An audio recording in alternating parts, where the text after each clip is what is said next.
Hello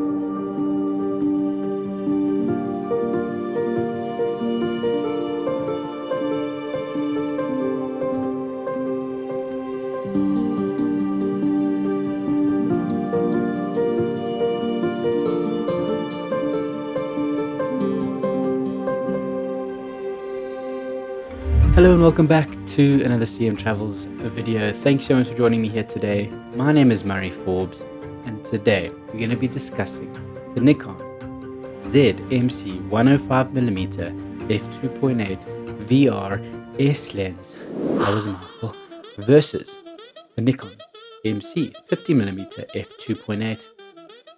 What's the difference? Perhaps you should be considering both lenses. But first, you know what we have to do. Let's cue that intro.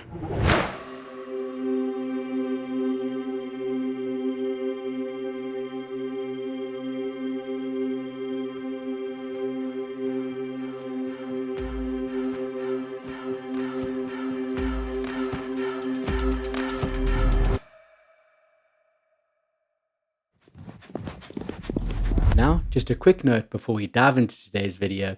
This video is not sponsored by Nikon. If you'd like to help out the channel today and you found the information useful, please go ahead and hit that subscribe button, the like button, and of course, that bell notification that tells you when we release our next video. Another great help is to use our affiliate link with 15% off all small rig gear in the description below, as well as our artlist.io affiliate link, which gives you 2 months of free music if you sign up using the link in the description below. That would be greatly appreciated. Thank you so much. Now, let's talk about these lenses. So first of all, I just want to show you what the difference is between a 50mm, of course, and the 105. Up here on the screen now, you can see this is a 50mm. Now, it's not really at a macro distance here because, of course, I was started with the 105 further back. But just so you have an awareness of what the different lengths or focal lengths can look like. If I go to here, to the 105, that is where the perfect sort of distance that I found for the 105. And as you can see, it looks completely different to the 50mm. But don't let that put you off. Let's first look at some of the images from the 50mm. Okay, here we are, 50mm. This was a wasp caught in a spider's web just behind it here. He was moving around a lot. First tip for those macro photographer or wannabe macro photographers out there, a moving subject at macro focal length, very hard to focus on. And here you can see it did grab the focus, some amazing eye structure here, and watching this little creature unfortunately struggle for a long time. I did manage to get some shots of him. You can see I'm shooting wide open here I have it on aperture priority mode, and I've just got it wide open and letting the camera do its adjustment for itself. Again here, really good crisp quality. I think the lens itself was very good. It's nice and small and quite nifty, you know, as I said before with the 50mm. I'm not going to use that pun again. Here you can see I'm trying to focus on the spider behind, misses it a bit, but then nails it and is really quite good. And of course now I'm zooming in at 100% there, so it's yeah, quality I think is okay for the price you pay for that 50mm. It's very good. Let's have a look here. Then of course, here it is. Because it's 50mm, it can be an everything lens. So I turned around, and that was the view from where I was in the field taking photographs of the insects, of the lovely insects that you saw there before. And there you go. It's a decent little landscape lens. Many would say that the 24, the 35mm range, that is really good. Others think that the 70 to 200 is a good landscape lens. But while all of these are all raw photos, of course, and I haven't edited them, so all of these can be edited to your liking, of course. But I thought that's quite neat. The 105, I'm not sure if you could really change that into a landscape lens as well. back to some of the more macro stuff, and really just enjoyed using this little 50mm. I think the difference between there and of course here is that I'm much closer, and really getting nice and close up to this wasp was quite fantastic, and allowed me really to use the lens to its full capabilities. And I had absolutely no worries with it. And if you had given me just the 50mm, I would have said it's an amazing lens, except that I had the 105. Let's look at some of those images. I start with the 105mm with the original comparison with the 50 to 105 of this lovely flower. And look at that smooth bokeh in the background here. Look at how it phases out. Beautiful little couple rings there as well. If we keep going, color changes. I focused right on the tips of this of the flower here. I just for example's sake, as you can see here, I changed it to f18 and looked at what details we could get, and plenty of details here. Little beetle here in the corner. Then I went back to as wide open as possible, but of course it adjusts itself. So here you can see it's at f4. Beautiful pictures of this flower. We had a little fly that came in. Here you can see it's such a shallow depth of field. It's missed the fly's head and got the body. But of course that's moving a lot. This little fly who was getting all the nectar here from the flower. Found this beautiful ladybird. He was sitting. You just get, once you start entering this little macro world, you see all sorts of little creatures that you would never see before. I like this little bit of composition here, just playing with the, just having a look really at the bokeh. And here you can see as well the flower edges. There's dew on the flower as well. So, oh, just magic. You can see here, I try to get the water droplets.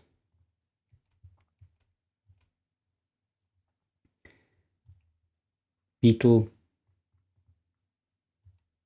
This is probably one of my favorites, or was it the next one? I think this one here of the beetle here. Obviously a young or a smaller beetle, but really, I mean, you can imagine that the only thing, of course, is that I chopped off the the petal here. And yeah, that's how you learn in photography, I think. You just have to go out and take images and figure out what the best composition is. But for me, that's absolutely fantastic. And of course, I really think I've edited these. These are unedited. They're straight out of the camera and are just absolutely fantastic. I really enjoyed them. Here is, I did edit one of these for you so you can have a look at it. This one here. Added a bit more punch because it's just increased the vibrancy just a smidgen. I took up a little bit the exposure. I found it slightly underexposed. But you can literally see me here and the sky behind me in the water droplet. Beautiful. And the 105, I found I didn't want to put the 50mm back on. And I think that says all, that's all that I can tell you really. It's a beautiful lens.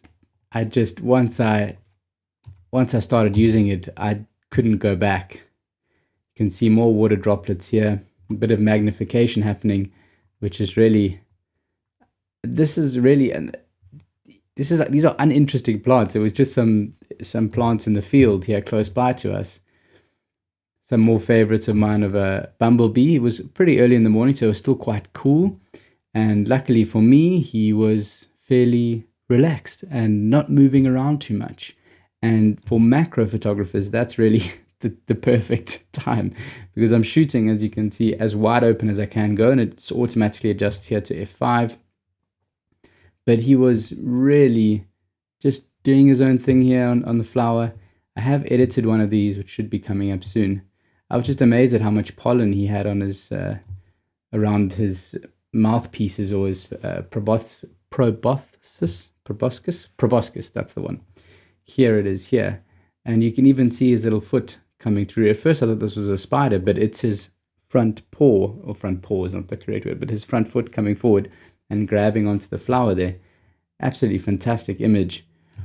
And then there's one just as, again, normally I just added a little bit more exposure to make it a bit more brighter and a bit of punch for colors. Dealing with a raw file, they love to be played with. And then this one, or these ones towards the end, they actually had some light. The sun just came up, and with that little bit of light, it adds some really nice bit of coloration, a bit more contrast. And I just absolutely loved this macro 105. I mean, some folks, of course, were wanting us to really look at some portrait images. And I find that a bit strange if you're going to be buying a portrait lens, the 85mm f1.8, which is a cheaper lens and gives you that portrait look. I think that's the lens you should be going for. But of course, if you want to get more versatility out of the 105, I think it would work absolutely fine in a portrait setting. But I went for the macro images here. And to be honest with you, it has been an absolute dream using both of the lenses. The 50mm is because you have to get a little bit closer to your subjects. It's not so easy to take photographs of them, particularly of insects and things like that, because they move around. They don't want to have something really close up to them. That 105mm means you're a bit further back and you can really capture an image of an animal, like an insect, for example, that's a bit more relaxed because I'm not so close to it. And that's where the step up, where really the 50mm and the 105 changes the dynamic. It's that focal length, the quality, as you can see here in this final image of the bumblebee, is amazing. And I did find some small sharpness differences between the 50 and the 105. Unfortunately, I didn't have a lot of time to test both of the images. I hope, both of the lenses rather. I hope to get both of the lenses back in the near future to really dive deep into them so I can give you even more feedback. And if you have any questions, please leave them in the comment section below and I'll get back to you as soon as I can. But if you've enjoyed the content today, please go ahead, hit that subscribe button, as well as the like and the notification bell so you know when we release our next video. Till next time, bye-bye.